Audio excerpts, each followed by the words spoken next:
Good morning, Tracy. I know Kelly and I both miss you, and we hope you are doing well. We are excited to get our remote learning started next week, but just as a little preview, we have a read aloud and a quick response today. So yesterday was the first day of spring. What do you think of when you think of the first day of spring? I think of the sun and flowers, but something else I think about is baseball. So I thought today we could read The Field Beyond the Outfield by Mark Teague.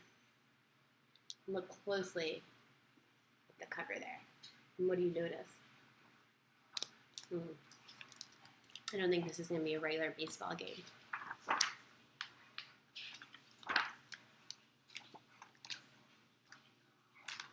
When Ludwell Grebe began to complain about the monsters in his closet,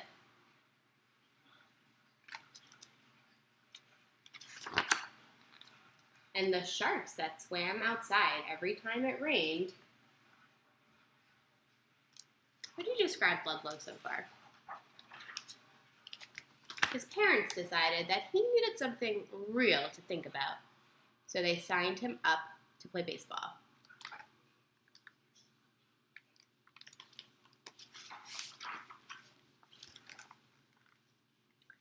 Ludlow put all of his energy into learning the game.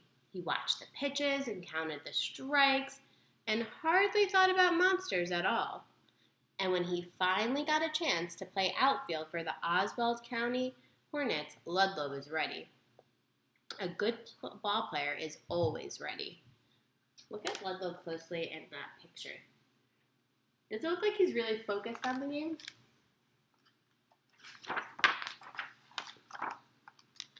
They told him to play back, far back, to where the weeds got scraggly, and the other players looked small as ants. Why do you think they told him to play back there? He was so far back, he was almost out of the outfield and into another field altogether.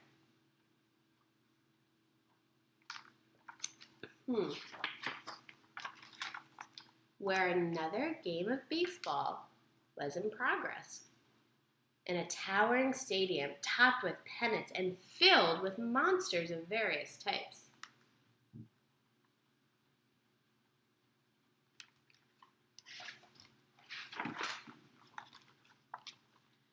It was just what Ludwell had feared might happen, but he reminded himself that a good ball player is always ready and must always keep his mind on the game.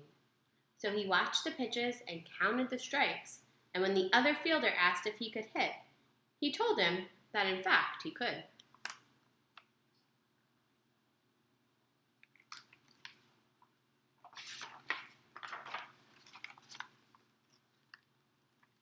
When the inning changed, Ludwell was whisked off to try his luck swinging the bat.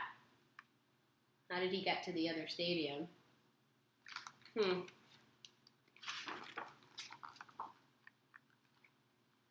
The monsters in the stands became quiet when Ludlow stepped up to the plate. His stomach growled and his legs felt weak. How's he feeling right now?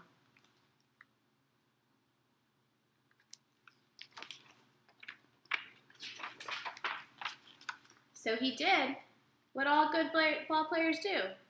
Tipped his hat, he tapped his shoes, and he grinned a big league grin.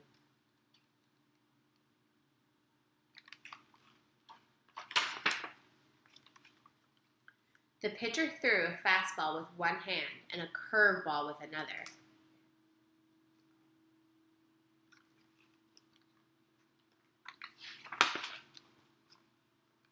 But Ludlow saw a knuckleball coming, and he swatted it out of the park.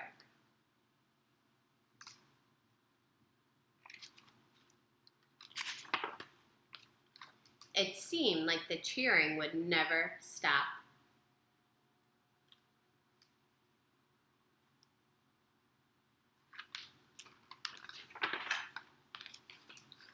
But Ludlow had his own game to get back to, and night was coming on. His parents smiled at him when he came in from the field. "You'll get more action next time," said his father.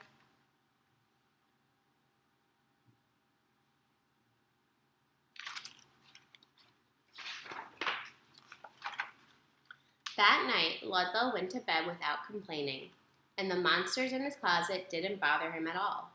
He was ready for what the next day would bring. A good ball player is always ready.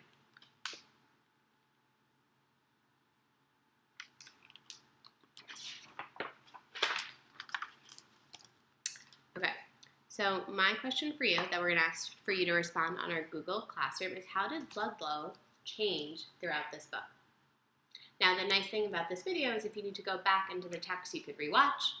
I'm sure my pictures weren't completely centered. This is my first foray into YouTubing, so please just be patient. We'll get better as we go along, and we'll talk to you soon, 3C. We miss you.